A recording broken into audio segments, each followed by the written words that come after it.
Hello, everyone. I am Dr. Patricia Campos-Medina, and today I am so excited to have as my guest a fierce leader of our progressive movement, a champion of workers' rights, kick-ass Latina woman, and someone who I consider a friend and a colleague and just a role model.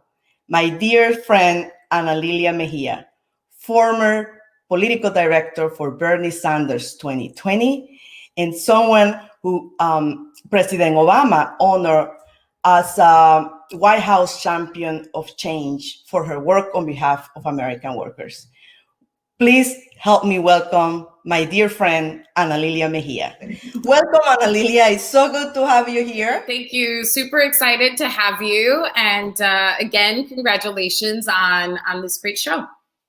Thank you. You know, the reason why I decided to start this show was because right after Bernie Sanders decided to steps down, I used to get all these calls from young people who felt really disheartened that that he had made that decision, and I was having conversations over and over again about how when we build a movement, sometimes we don't win, but we keep building.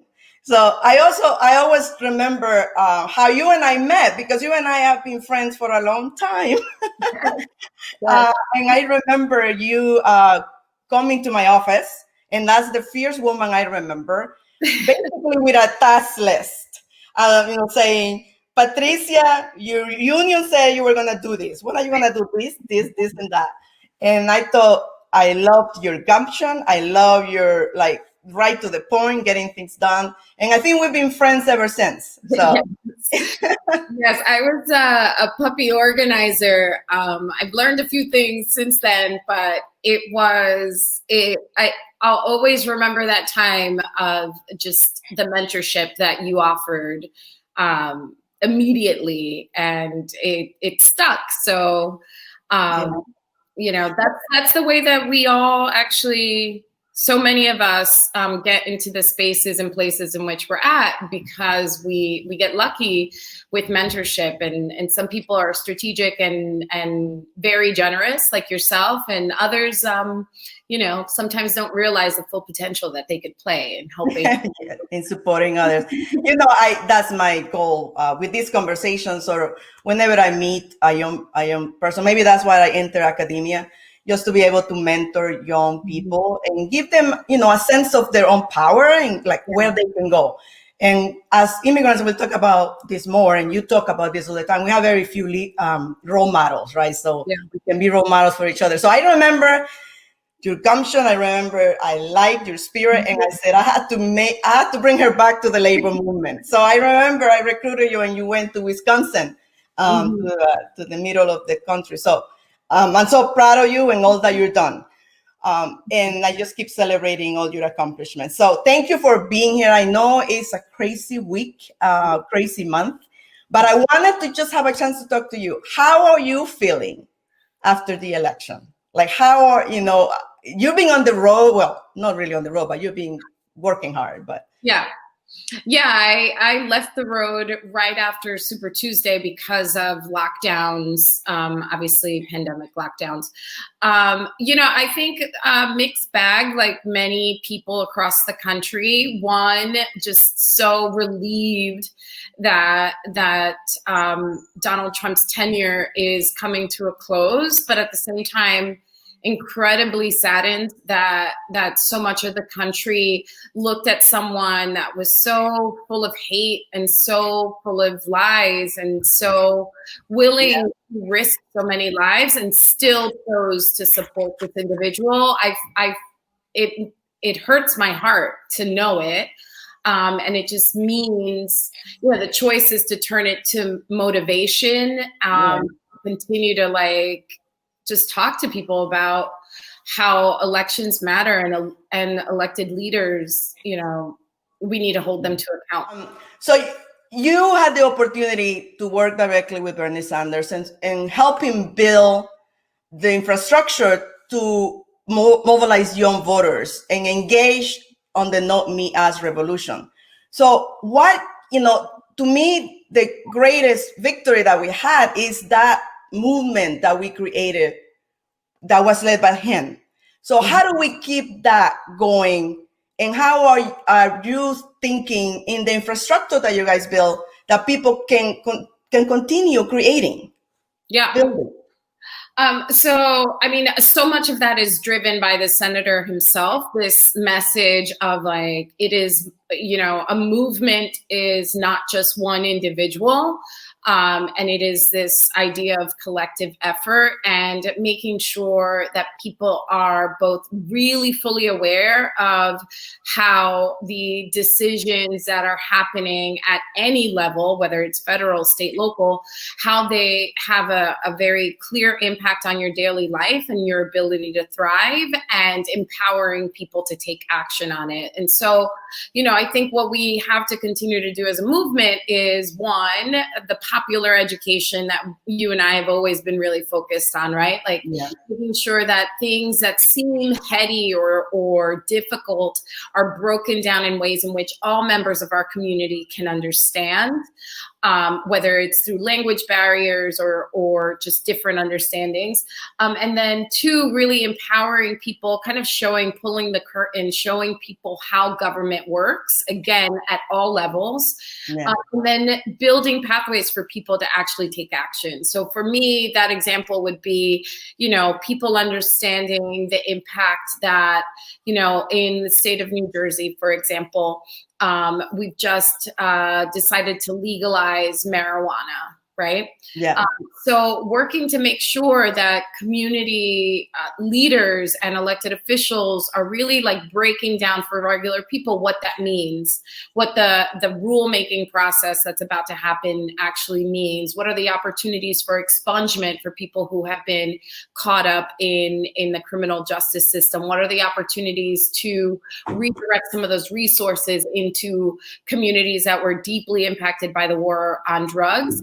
And then like everyone should play a role in pushing for the most progressive, helpful measures that come out of that. And, you know, if we need to be talking on radio or putting out flyers or pushing electeds to hold town halls to explain all of that, that's the role that we need to play. Yeah, I totally agree. I remember the most building that we have done at the grassroots level here in New Jersey, I think it's after we lost in 2009 and we had to deal with 8 years of Chris Christie.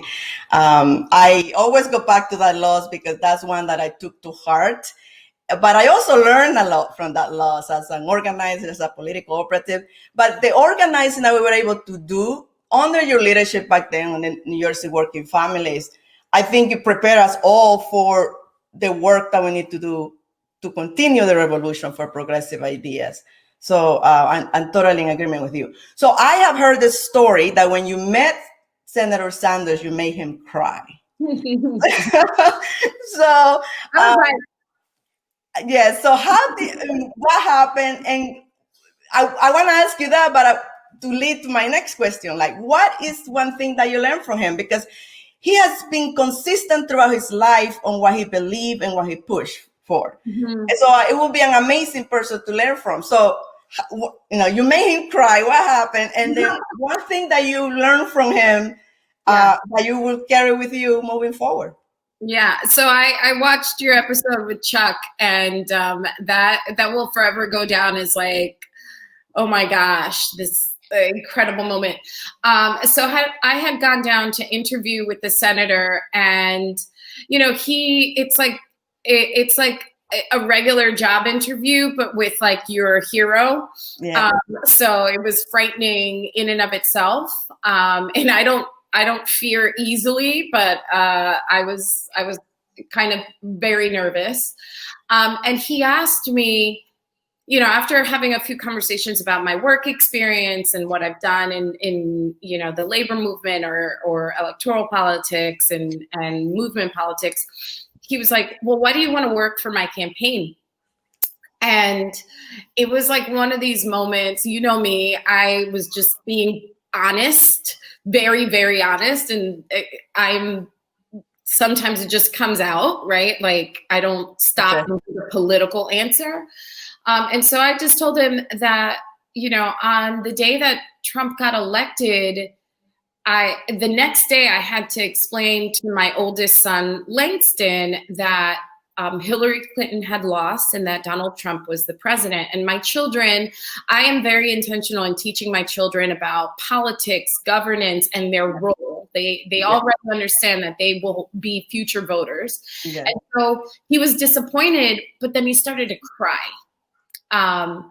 And he was crying from a space of like, oh no, this person that mommy and papi wanted to win lost. And then I thought about, I wanted to cry with him because I thought about all the children who were now very fearful of what, was going to result out of this campaign. And so I said to the senator, I just want to elect someone that won't make my son cry the day after they're elected.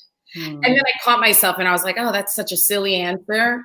And I tried to say, but there's policies that I agree with you. And he was like, and he got choked up because he shared that his motivation was also his grandchildren and his family and what we were doing to the planet and what we were doing to our institutions and what we were doing to the working class people of America, and that he was motivated to sacrifice his family and himself in this endeavor to make things better for younger people. Like he was always like, that was his focus. And Jane, who was sitting next to him, like patted him on the hand. And I was like, oh my God, this was not good. I just made Bernie Sanders cry. I walked out. I was, Chuck and Jeff were like, good job. I don't think anyone's done that before. I was like, I never want to do that again. But it goes to show how when you are honest about why you do things and when you do things from your values and what you're trying to do, I think that honesty comes through. You weren't trying to impress them with like your long list of accomplishments, but you were just being honest and connecting with them. And I feel the same way. Like your kids, like how you felt, like you described how you felt telling your kids that Donald Trump had won that day. It was such a traumatic experience. So I also felt, when he lost, that, wow, it's a better day to be a mother this time around, Although my 10-year-olds still tell me, Mom, the planet is burning. Why are you leaving all this mess to us? I know. It is it's really hard to like grapple with what we are doing and what we haven't been able to do and our kids, right? And other people's kids, like it's scary what we're leaving them. Yeah. Talking to them about politics, I am the same way. I feel like they need to understand what the arguments on one side or the other is, and that what we hope them to be able to do is stand on their own, right? Yeah. But you also, you talk a lot about this. This is something that you have to deal with because you have two sons of color, two black men. You're married to a black man. So the intersectionality for you in terms of, dealing with issues of the violence against, black males and black bodies is real to you and your kids. And I know that drives a lot of the work that you do around issues of progressive politics. Can you just mention a little bit about that and the work that we have to do with our own Latino community on that issue? Because it's a very divisive issue, and we need to figure out how to talk better with our Latino families about the issue of Black Lives Matter. Yeah, for sure. So it's funny because my first memory of injustice or like prejudice was watching a police officer treat my father, who is Black Dominican, and, isn't like very, actually doesn't really speak English. And remembering just being so angry at how my father, and noticing the difference, the way the white police officer was treating my Black father, my Black Latino father, and another motorist, a white motorist who had actually rear-ended him, and just being so confused and angry and just like annoyed that my father was being disrespected.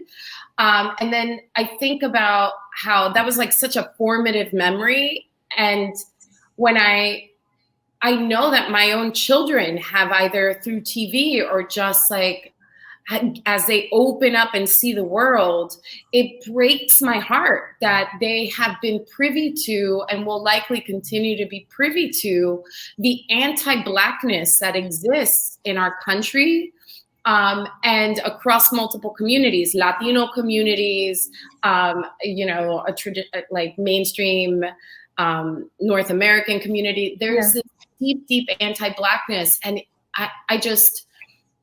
I can't even start to really like articulate just how painful it is to think that, we dismiss and we destroy entire communities, because of race, gender, like all of these things. Yeah. For what? Like, so I mean, I don't have the solution for it, but I sure talk about it a lot. And I want to reject the normalization of destroying human beings, right? Like I want to, that's the thing that I really realize. It's like, we should make that abhorrent to everybody. We should shame people for every time they practice it. That's what I agree. I am all for the shaming part, because sometimes but also the shaming part to educate about what's acceptable and what's not acceptable. Yeah. And I think that what has happened in the last 4 years of Donald Trump is that the actual shaming on the other side against us has been loud, and we somehow have to take back the narrative that it's not okay just to attack people for what they look like, but also use that to demand transformation in the institutions. Like, I do believe that we do need reform and policing, but that's a very divisive issue on the Latino community that we just have to figure out how to address better. I wanted to elevate that the fact that you are able to connect these issues of intersectionality and race and immigration, and to me is so critical for the role that you play in national politics. I mean, I want to elevate that a Latina national political director of a mayor campaign, that was historic in my book, that you got the opportunity to play that role in a national presidential campaign. And I always want to elevate that, because we have been fighting for that kind of opportunity in politics for a long time. And you got that opportunity. I was so proud of you. What can you say you learned about yourself being elevated to that position, and about the process that you would like to share with a younger Latino who's trying to figure out how to make a difference in politics? So what did you learn about being in the highest position in national politics? I mean, the main lesson that kept repeating for me was like, I am here because others have helped me, have opened the path, have made it easier. And therefore I must play a role in doing the same for other women, for other Latinos, for other people of color, for other people interested in this space, for other progressives. That's really the main thing. It's like, sometimes I would always say to people, like, 12-year-old me is high-fiving 43-year-old me really hard, and remembering every single person that made it possible for me to get like to the next step, right? So remembering the role that my EOF counselors, my teachers played in both high school and college, like opening up my mind to be able to dream beyond like what was just in front of me. Thinking about, the first people who gave me an opportunity with an internship or my first job, or like people like you who saw me when I was a young organizer and was like, hey, there's this opportunity it was Illinois that you sent me to, girl. But, giving me this opportunity to do something that honestly, I it was an opportunity that I otherwise wouldn't have gotten. And so, you know, it's how I ended up on the Bernie radar, right? Mm-hmm. I had been working for years and years and years as an organizer. I mean, at this point, I'm like 20 years in, right?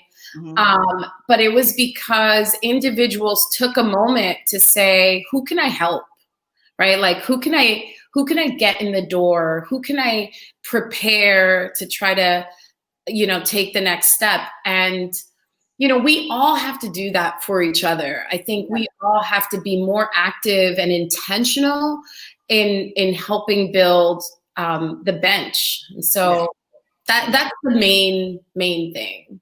Yeah. And I think that we have, you know, I always try to identify other women and other folks to sort of bring up and help them. And I think that that's what we do through Lupe, you know, like here in Latinas United for Political Empowerment together. Because there is such a pressure to blend in when you go into politics, and there's such a pressure to just go along, you know, as a way to make it. But I think that one thing that I admire about you is that you were always about getting something done, not about being accepted, not about being liked, but about getting something done to advance workers' life. I mean, you know, we both are getting into hot waters. Yeah, you know, in the end, like, I am a human being. You're a human being. You're the same way, right? Like, we're people. We, of course, want to be loved and valued and respected. But then, like, if the cost is, you know, negotiating on our you know, like harming our moral compass, or if the cost is trading something, making a deal to be liked that harms human beings and the movement that we believe in, then I'm like, forget your feelings. I want to get my thing done. Right. So in Jersey, I was like notorious for this. But, you know, for example, I was hell-bent on getting minimum wage done. Yes. You know, we worked on a broad table, as you know, to really try to lift, like, it was like 1.2 million New Jerseyans who were making, you know, minimum wage, paltry wages that we were going to impact. And you know, my family, I have family included that for many years toiled in low wage jobs or do so right now. My own mother, I remember my mom making close to minimum wage, if not minimum wage, when I was growing up, and how happy she was the day she got a union job with the lady garment workers. Yes. And all of a sudden we became food stable. We went from food instability, not knowing if we were going to eat, to eating chicken, my sister and I would say all of a sudden, like, oh, there's food today, oh my God. Hay carne hoy. You know? No solo arroz con queso, rice with cheese, which is a thing. Yes, it is. And you know, like experiencing that and then thinking like, okay, I could either have the president of the New Jersey Senate like me a little bit more and sell out, you know, farm workers, or sell out food servers, or sell out whomever. And I was like, you know what? I've been on the receiving end of injustice. And if the deal is those politicians are going to find me, you know, insistent and maybe annoying, but I'm going to get this done for 1.2 million people, then I'm annoying. Yes. The trade-off. That's a good trade-off. Totally worth it. I'm like, whatever. I feel the same way. I feel like if you find me perhaps not a team player because I am doggedly after an issue, then you know what? That reflects more on you than on me.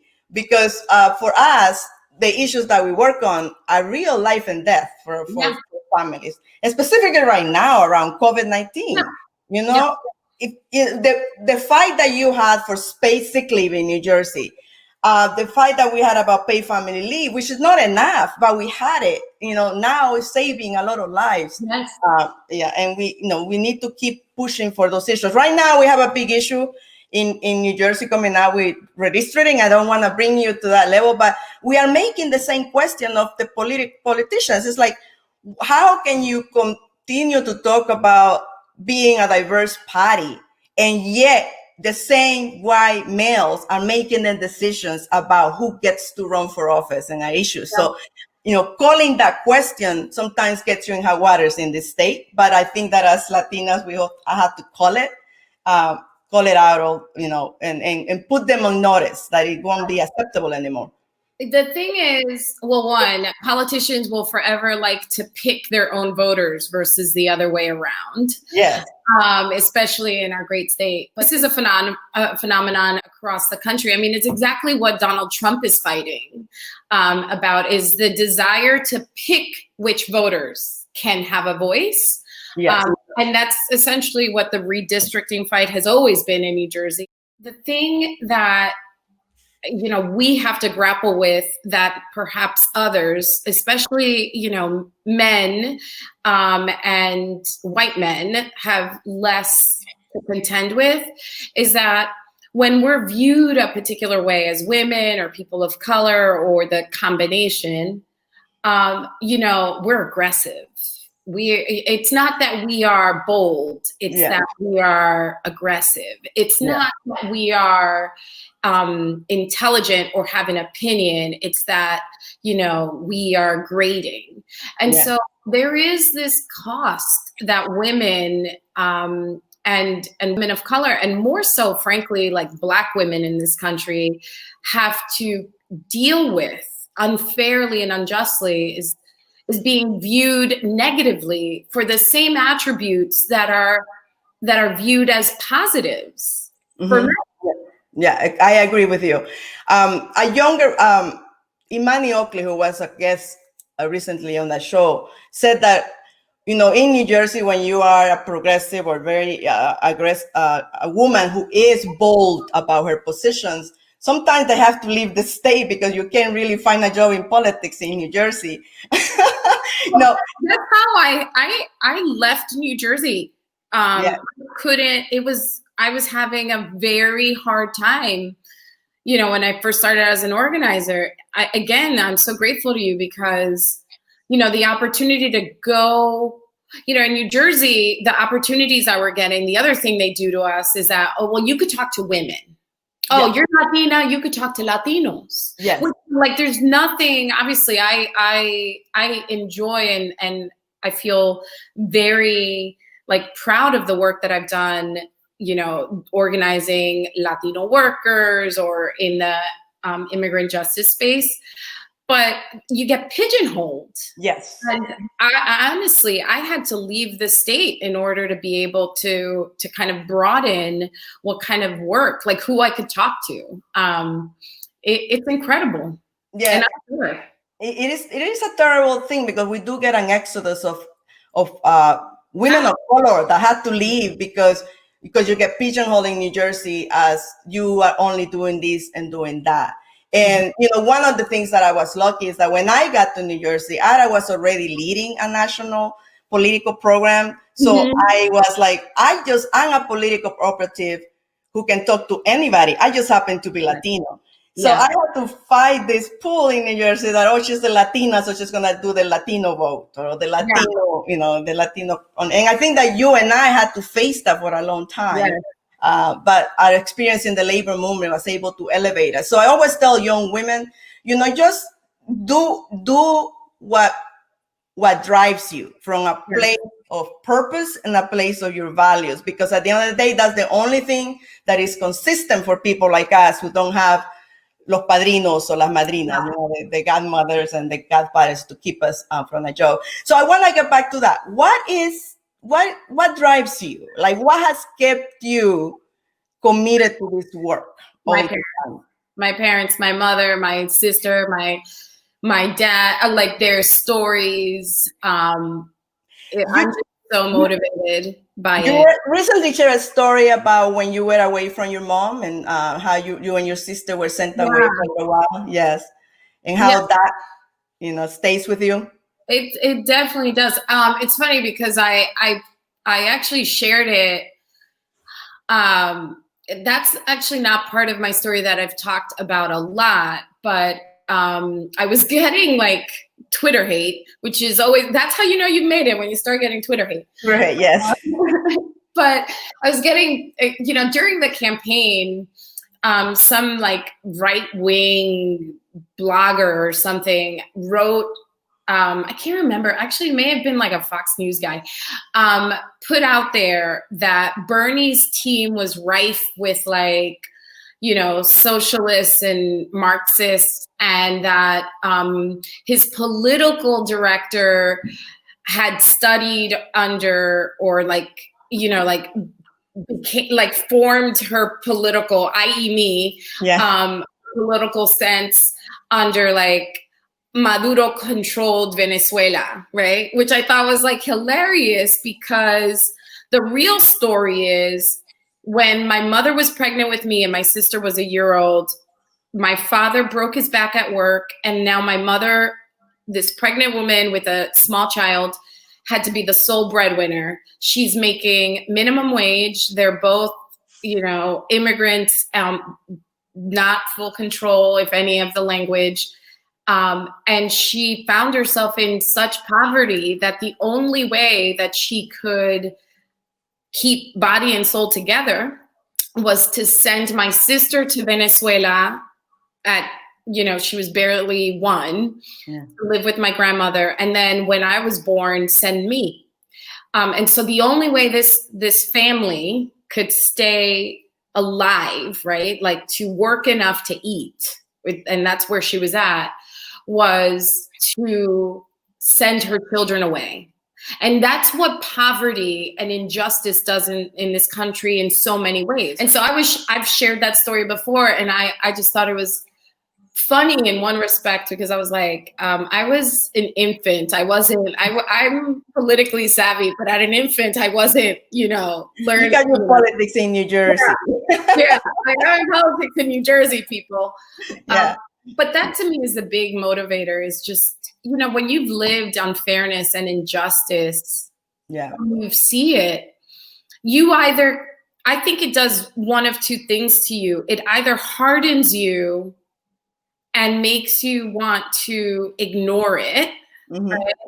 Or it makes you so attuned to it that you fight it, and you try to prevent it for other people. And I have chosen to I'm going to fight it for other people and myself, because la vida da muchas vueltas, como dice mi mamá. Yeah, no sabemos dónde vamos a estar en el próximo año, next year. Right. I connected to that story because, I'm from Central America, from El Salvador, and my mother had to make similar choice in a different circumstances. She chose to leave us behind so that she could come to the United States to try to make a living, so that we could, we could have a future. So, and I went back and forth between the anger that she had left and the understanding that she had to. And that is when you had that you grow up with those feelings, sort of like you have to make sense of them at a young age. And so just like you, I decided to connect with it so that doesn't happen to somebody else. And that's why seeing the children in the cages and the separation of children is so heartbreaking, because I cannot even imagine as a mother what that would feel like. So at a fundamental level, that's why I'm in this fight. You are part of our progressive leadership nationally. So I am so excited. Like, what are your plans, and how can people stay connected with you to join you in that work? My plan is to continue to plug in and figuring out ways, either working, continuing to work with the senator, or just looking forward to what's next in New Jersey or nationally, to just keep trying to build policy campaigns, electoral campaigns to really elevate working class people. I want to just come back to the one thing, you share your story about your mom having to go in order to uplift the family. I think about all of the Black women who had to leave their children to care for other people's children. Yeah. I think about all of the working moms who work 2 jobs and barely see their kids during the week and sometimes even on the weekend because they're working to keep it together.